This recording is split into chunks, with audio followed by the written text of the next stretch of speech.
You've just received praise for a project you worked on for months. Incredible work, they say. We couldn't have done it without you. You smile, you nod, you say thank you.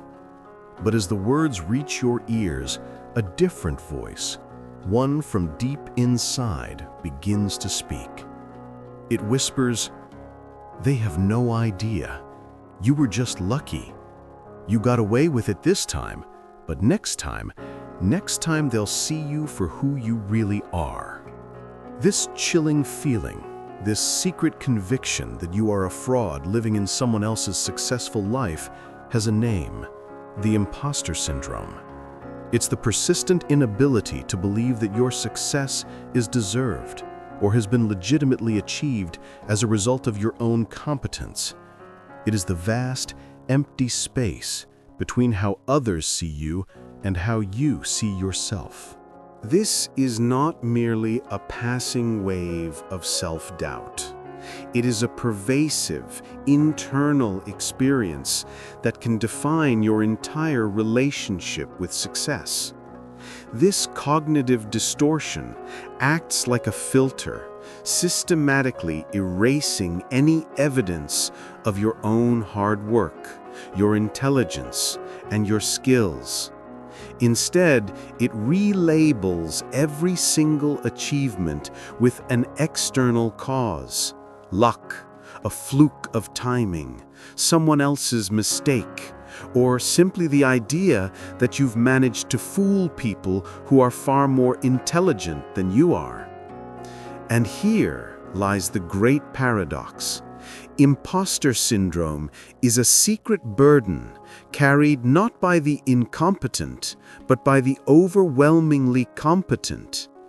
It is a silent companion for high achievers in every field imaginable: the celebrated artist, the innovative scientist, the top-tier executive. The higher you climb the ladder of success, the more fraudulent you can feel, and the more intense the fear becomes. It's the terror that the higher you rise, the more spectacular the fall will be when you are inevitably, finally, found out. At the very foundation of this internal prison is a singular, primal fear: the fear of the great exposure. It is the terrifying, imagined moment of public unmasking, a courtroom drama playing out in your mind when someone finally points the finger and declares, "We see you. You don't belong here." To protect ourselves from this imagined catastrophe, we construct elaborate and intensely rigid systems of self-defense. These are the masks we wear.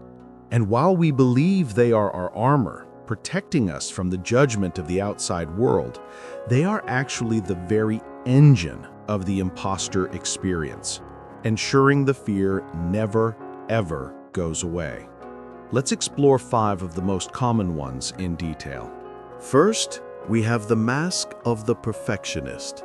For the perfectionist, their identity and self-worth have become completely fused with their performance. Their internal rule is brutally simple: my work must be 100% flawless, always. They set impossibly high standards for themselves, where a single mistake is not a learning opportunity. It is catastrophic proof of their underlying inadequacy. This is the person agonizing over font choices in a presentation at 3 a.m., not out of a passion for design, but out of a paralyzing fear that one misplaced comma will invalidate their entire argument. When success is finally achieved through this Herculean effort, it brings no lasting satisfaction. There is not a surge of pride, but the hollow echo of relief, and the terrifying thought, "I barely managed that. I'll have to be even more perfect next time to keep up the act." Next is the mask of the expert. The expert's fear is centered on the breadth and depth of their knowledge. They operate under the crushing belief that they must know every single thing about a subject before they can feel legitimate. They are a librarian, terrified of a book being checked out that they haven't read yet. They live in a state of constant terror of being asked a question they cannot answer, as this would instantly reveal them as a fraud in front of their peers. They are information hoarders, endlessly seeking new certifications, courses, and books, not just for growth, but as a kind of intellectual armor. They will hesitate to apply for a job unless they meet every single listed requirement, constantly moving the goalposts of what it means to be ready. For the expert, this is a form of self-sabotage, disguised as diligence. The third mask is that of the soloist. For the soloist, competence is measured by who accomplishes the task. Their core belief is almost a sacred vow. If I am truly capable, I must achieve this entirely by myself. They see collaboration not as a force multiplier, but as a contamination of their achievement. Asking for help is, in their mind, the ultimate admission of failure, like holding up a sign that says, "I can't handle this. I am the imposter you thought I was."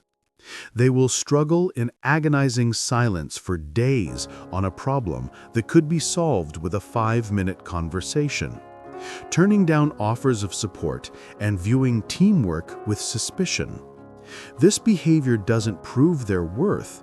It only leads to a profound professional loneliness and burnout, reinforcing the isolating belief that they must always carry the crushing weight of their responsibilities completely alone. Then we encounter the mask of the natural genius. This mask is often rooted in early childhood praise for being smart or talented. Their internal rule is, if I was truly competent, this would come easily to me.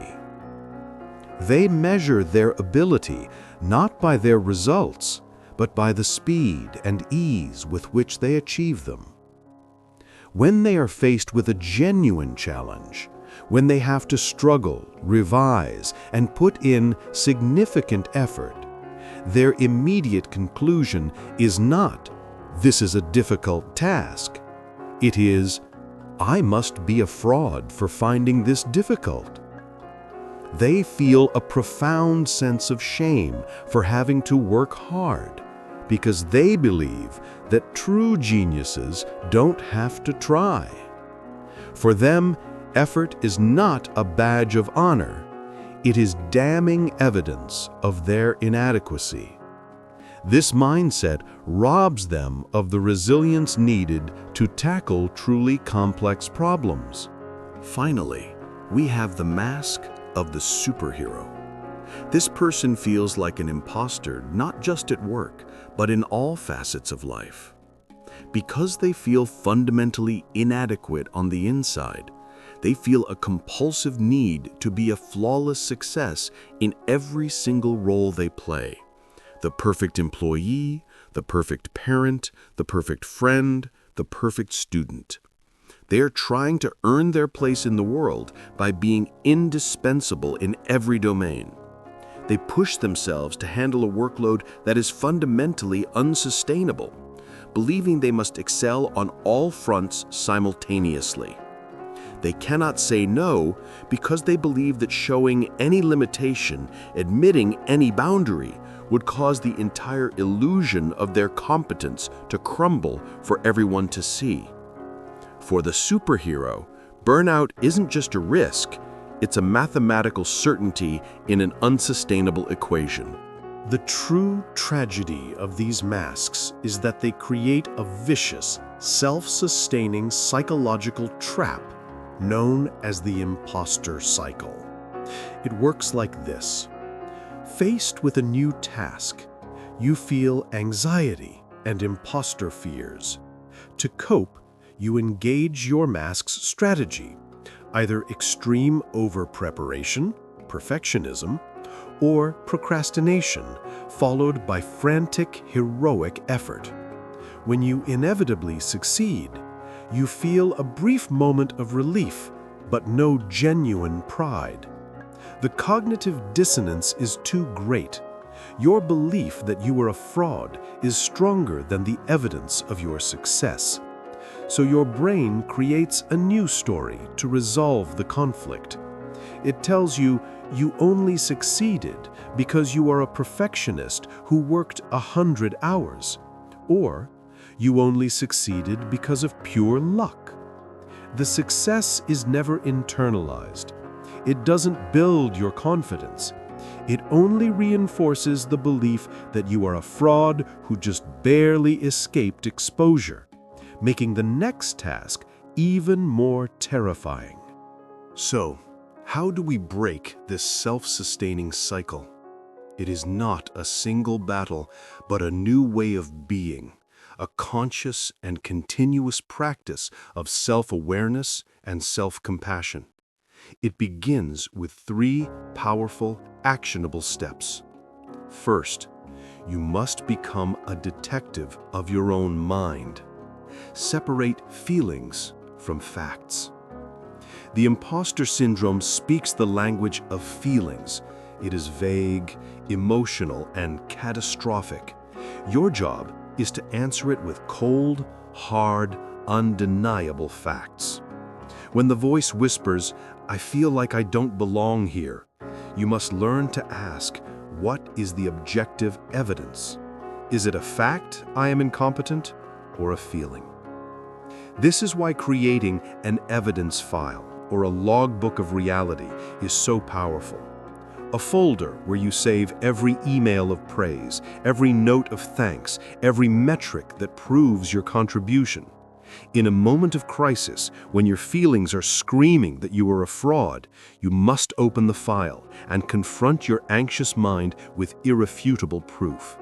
You must treat your feelings as hypotheses, not as gospel. Second, you must rewrite your internal rulebook. Your current sense of failure is based on a broken, impossible set of rules written by your chosen mask.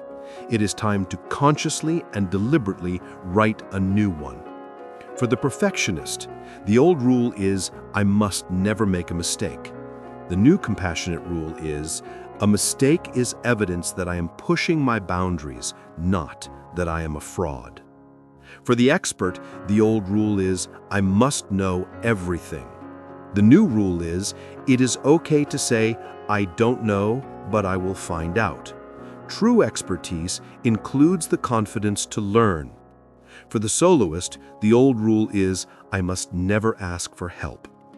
The new rule is, knowing when to ask for help is a sign of strategic strength, not weakness. For the natural genius, the old rule is, "If this is hard, I must be stupid." The new rule is, effort is the path to mastery, not a sign of inadequacy. And for the superhero, the old rule is, "I must do everything." The new rule is, "My boundaries are a sign of self-respect, not a sign of failure." You must write these down, repeat them, turn them into your new reality. Third, and most importantly, you must share the secret. Imposter syndrome thrives in the darkness of isolation and shame. It creates the powerful illusion that you are the only one who feels this way. The moment you voice this fear to a trusted friend, colleague, or mentor, you break the spell. Shame cannot survive exposure to empathy. The most healing words you can hear in response are not, "Don't be silly, you're amazing." They are, "Oh my God, me too." This single act normalizes the experience. It reframes the problem from a deep personal failing into a shared human condition. Overcoming imposter syndrome is not a destination you arrive at, but a practice you cultivate daily.